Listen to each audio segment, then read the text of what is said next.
Ganinang kadlaw, mga alas 2:30 sa buntag,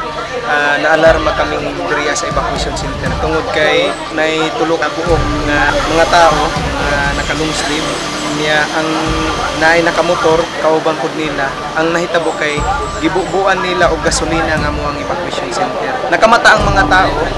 nga gilabay na og stick nga nisilaob na ang atop unya pati ang mga sinina nga nasunog pod ang kaning ang sila pod nanimahaw pong gasolina diha sa evacuation center. Pero nanawag mi og Central 911 niabot ang mga pulis nya napoy mga media nga niabot para mo